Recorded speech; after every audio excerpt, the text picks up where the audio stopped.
उसमें गलत क्या है? गलत क्या है? नितिन गडकरी जी एक बहुत ही अनुभवी नेता है, बहुत ही स्पष्ट वक्ता है। नितिन गडकरी जी का ये खासियत है, वो झूठ नहीं बोलते, जो उनके मन में है बोल देते हैं। उनकी मन की बात झूठी नहीं होती। तो मुझे नहीं लगता है कि गडकरी जो बोल रहे हैं और गडकरी जी ने जो बोला है उसमें कोई तफावत है। इस देश के किसानों की हालत बहुत ही खस्ता है, बहुत ही खराब है।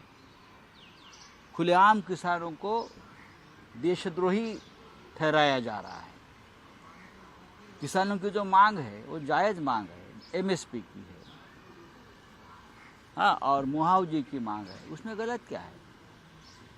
लेकिन अगर नोटिस दिया है नितिन जी ने, तो मुझे ज़रूर विश्वास है नितिन जी उस बारे में आत्मचिंतन करेंगे कि देश के किसानों की हालत असल में क्या है।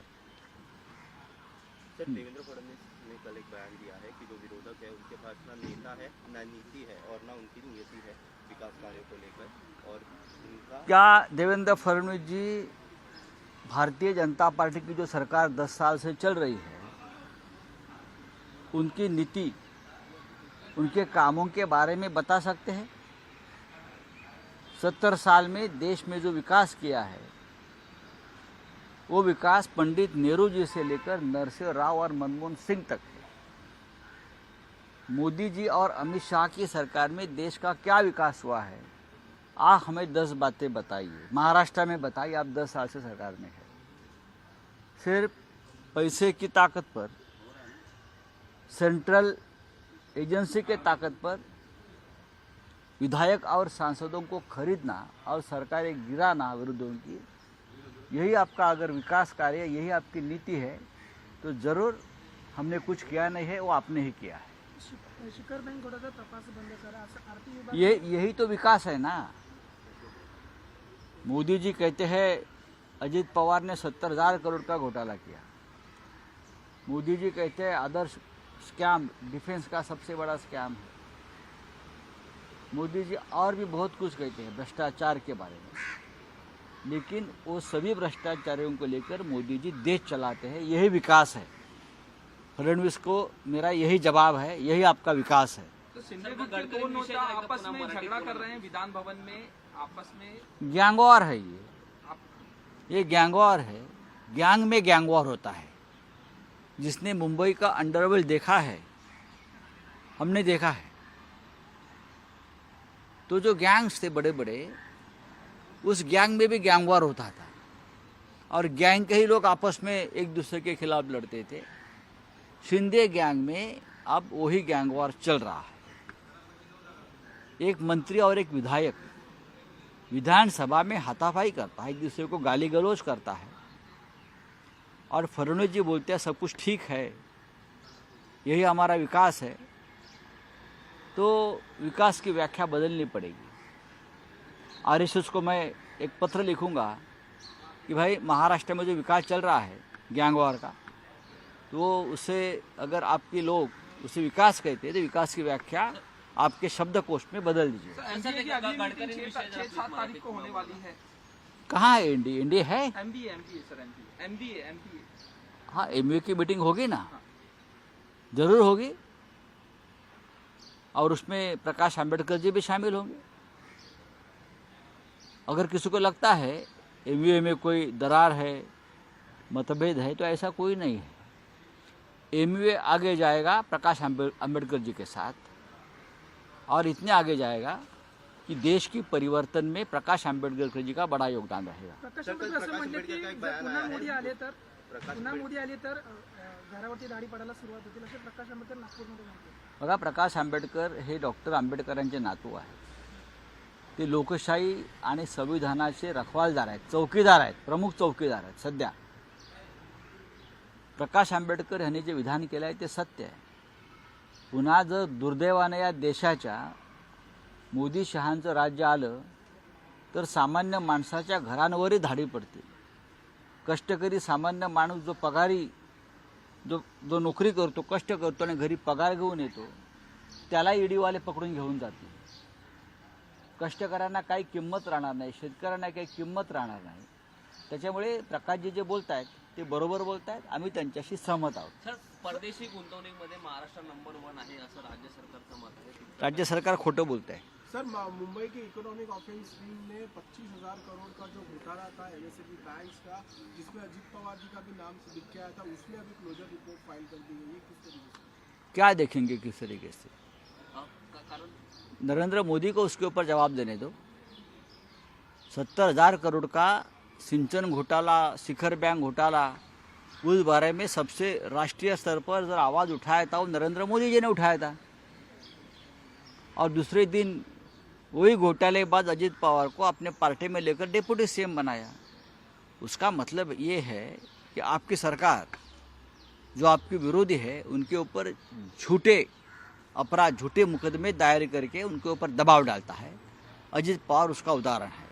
कल आपको अशोक चव्हाण को भी क्लीन चिट मिलेगा आदर्श घोटाले में.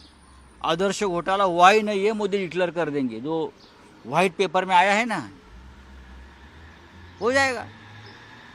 यही तो विकास है, यही तो भ्रष्टाचार के खिलाफ लड़ने का उनका तरीका है कि भ्रष्टाचारियों को ही अपने पार्टी में लेकर भ्रष्टाचार खत्म कर दो. सर, अजित पवार म्हणतात, जो शिखर बँक प्रकरणी जो सर घोटाळ्याचा आरोप करण्यात पर्यायवाची शब्द मोदी है, ऐसा देवेंद्र फडणवीस का कहना है. जी हाँ, ये अजीत पवार, हेमंत बिश्व शर्मा, अशोक चव्हाण, एकनाथ शिंदे, हसन मुशरीफ, हाँ, भावना गवड़ी, ये सब भ्रष्टाचारी जो लोग हैं उनके खिलाफ मोदी जी ने जंग छेड़ा था भ्रष्टाचार के खिलाफ. तो विश्वास तो है, यही विश्वास है ना. और सबको अपने पार्टी में लेकर वॉशिंग मशीन में डालकर मंत्री बना दिया.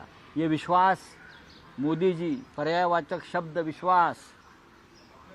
सर, अजित पवारांवरती जो 25,000 कोटीचा शिखर बँकेचा जो घोटाळ्याचं प्रकरण आहे, त्यात ईओडब्ल्यूने तो क्लोजर रिपोर्ट सादर केलाय. 2022ला ईओडब्ल्यूने तो 2020ला त्याचा क्लोजर रिपोर्ट सादर केला होता आणि त्यानंतर आता पुन्हा बघा, याच्यावरती खरं म्हणजे हा प्रश्न देवेंद्र फडणवीस यांना विचारायला पाहिजे. ते या राज्याचे गृहमंत्री आहेत. देवेंद्र फडणवीस या 70,000 कोटीचा 70,000 कोटीचा सिंचन घोटाळा, 25,000 कोटीचा शिखर बँक घोटाळा, बरोबर ना. ह्याच्यावर देवेंद्र फडणवीस यांनी उत्तर द्यायला पाहिजे. देवेंद्र फडणवीस यांची जीभ अडखळत असेल यावर उत्तर देण्यासाठी, तर हा प्रश्न तुम्ही JP नड्डा यांना विचारला पाहिजे. JP नड्डा यांना या प्रश्नाचं उत्तर येत नसेल तर हा प्रश्न तुम्ही देशाचे गृहमंत्री अमित शहा यांना विचारायला पाहिजे. आणि अमित शहासुद्धा उत्तर देऊ शकले नाही तर तुम्ही हा प्रश्नाचं उत्तर तुम्ही नरेंद्र मोदी, ज्याने भ्रष्टाचार सहन करणार नाही, भ्रष्टाचारांच्या मांडीला लावून बसणार नाही, भ्रष्टाचार खतम करू ही मोदी गॅरंटी, असं ज्या वल्गना करत होते त्या मोदीजींना विचारलं पाहिजे. या लोकांवर तुम्ही भ्रष्टाचाराचे आरोप केलेत. देवेंद्र फडणवीस अजित पवारांना चक्की पिसिंग हा चक्की पिसाला पाठवणार होतात ना नवाब मलिक यांच्या बाजूला. आज हे दोन्ही लोक तुमच्याबरोबर आहेत. विचारा देवेंद्र फडणवीस यांना याच्यावर तुमचं काय म्हणणं आहे. लोकांशी तुम्ही खोटं बोलताय, या राज्याशी खोटं बोलताय, या देशाशी खोटं बोलताय. हां, बघूया. इलेक्शन आपल्या वाटाघाटी आणि रायगड या जा रहा है जिसमें कि शिवसेना को ट्रोल किया. पेंडिंग जो मॉडल है वो भी अभी गुजरात जा रहा है, गुजरात जा रहा है, जिसको लेकर शिवसेना को ट्रोल किया जा रहा था. तो ये महाराष्ट्र को ही फॉलो करेंगे ना. देश में महाराष्ट्र का ऐसा राज्य है जिसे पूरा देश फॉलो करता है. गुजरात को तो महाराष्ट्र को फॉलो करना ही पड़ेगा. सर मोदी शाह यानी गुजरात नहीं है. ऐसे मोदी शाह गुजरात में आए और चले गए देश में. गुजरात और महाराष्ट्र का रिश्ता हमेशा रहा है. हम एक दूसरे के हाथ में हाथ डालकर विकास किया है. जब से मोदी शाह आए हैं तब से ये दरार पैदा करने की कोशिश हुई. सर, रायगड आणि रत्नागिरी या जागेवरून महायुतीमध्ये सध्या वाद सुरू मला माहीत नाही आहे. महायुती, त्यावरती रामदास कदम असे म्हणाले, मला माहीत नाही कोण रामदास कदम. त्यांचं ते बघतील, ना. आम्ही आमच्याविषयी बोलू. सर, इलेक्शन कमीशन की एडवाइजरी आई है कि लोकसभा चुनाव से पहले धर्म है, कास्ट है या रिलीजियस प्लेस है उनको यूज नहीं कर सकते हैं। स्टार कैंपेनिंग और पार्टियों को कहा है इलेक्शन कमीशन ने एडवाइजरी। इलेक्शन कमीशन पे मेरा विश्वास नहीं है। जिस तरह से इलेक्शन कमीशन का काम चल रहा है वो इलेक्शन कमीशन नहीं है, वो मोदी शाह कमीशन बन गया है। हम सब लोग नियमों का पालन करेंगे और ये बीजेपी के 2-4 लोग नियमों की धज्जियाँ उड़ाएंगे। ये कर्नाटक के इलेक्शन में हुआ है, आपने देखा होगा। बजरंग बली का नारा किसने दिया था? बजरंग बली के नाम पर वोट किसने मांगे थे? अयोध्या, अब यूपी में राम के नाम पर वोट कौन मांगेंगे? पुलवामा के नाम पर वोट किसने मांगे थे? उस वक्त इलेक्शन कमीशन क्या आँख पर पट्टी बांधकर बैठे थे? अब बीजेपी हारने जा रही है, मोदी जी हारने जा रहे हैं, इसीलिए सब उनको ये सोच रहा है। भाजप कमळावरती, शिंदेची शिवसेना धनुष्यबाणावरती आणि अजित पवारांची राष्ट्रवादी घड्यावरती ह्या चिन्हावरती इलेक्शन लढणार आहे असं टीव्हीच्या लोकसभा संग्राममध्ये काल माझ्या माहितीप्रमाणे हे दोन्ही पक्ष कमळावरच लढतील बरं का। कमळाबाई यांना ठेवून गेली, यांना जो कमळाबाईचा नाद जडलेला आहे बरं का, त्याच्यामुळे कमळाबाई या दोघांनाही आपल्या पदरी ठेवून घेईल बरं का। आणि सध्या त्यांना ठेवलेलंच आहे, त्यांना सध्या ठेवूनच घेतलेलं आहे। त्याच्यामुळे स्वाभिमान वगैरे गोष्टी त्यांनी सांगू नये।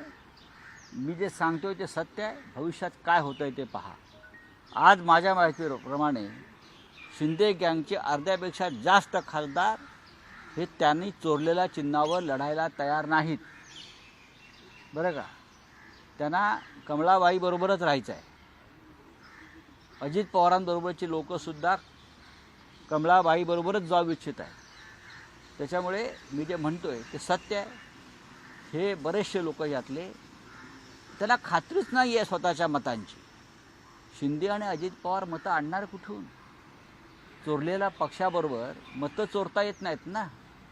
मतं ही शरद पवार साहेबांबरोबर आहेत आणि मतं माननीय उद्धव ठाकरे साहेबांबरोबर आहेत। सर, महाविकास आघाड़ी की जो बैठक है आखिरी पड़ाव चल रहा है, लेकिन उसके साथ साथ सुप्रिया सुले जी ने बारामती में अपना खुद आने का जो है वो सीट का ऐलान कर दिया गया है। व्हाट्सएप हम उनका स्वागत करते हैं।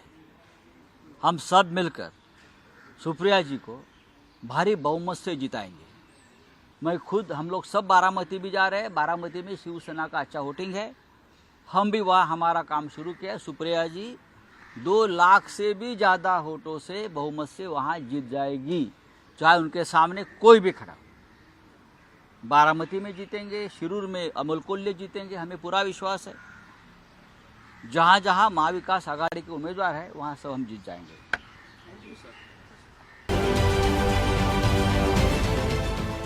देश विदेशातील प्रत्येक घडामोडींचे लाईव्ह अपडेट मिळवण्यासाठी आता साम टीव्हीच्या सर्व सोशल मीडिया प्लॅटफॉर्मला लाईक, फॉलो आणि सबस्क्राईब करा। तसंच सर्व नोटिफिकेशनसाठी बेल आयकॉन प्रेस करायला विसरू नका।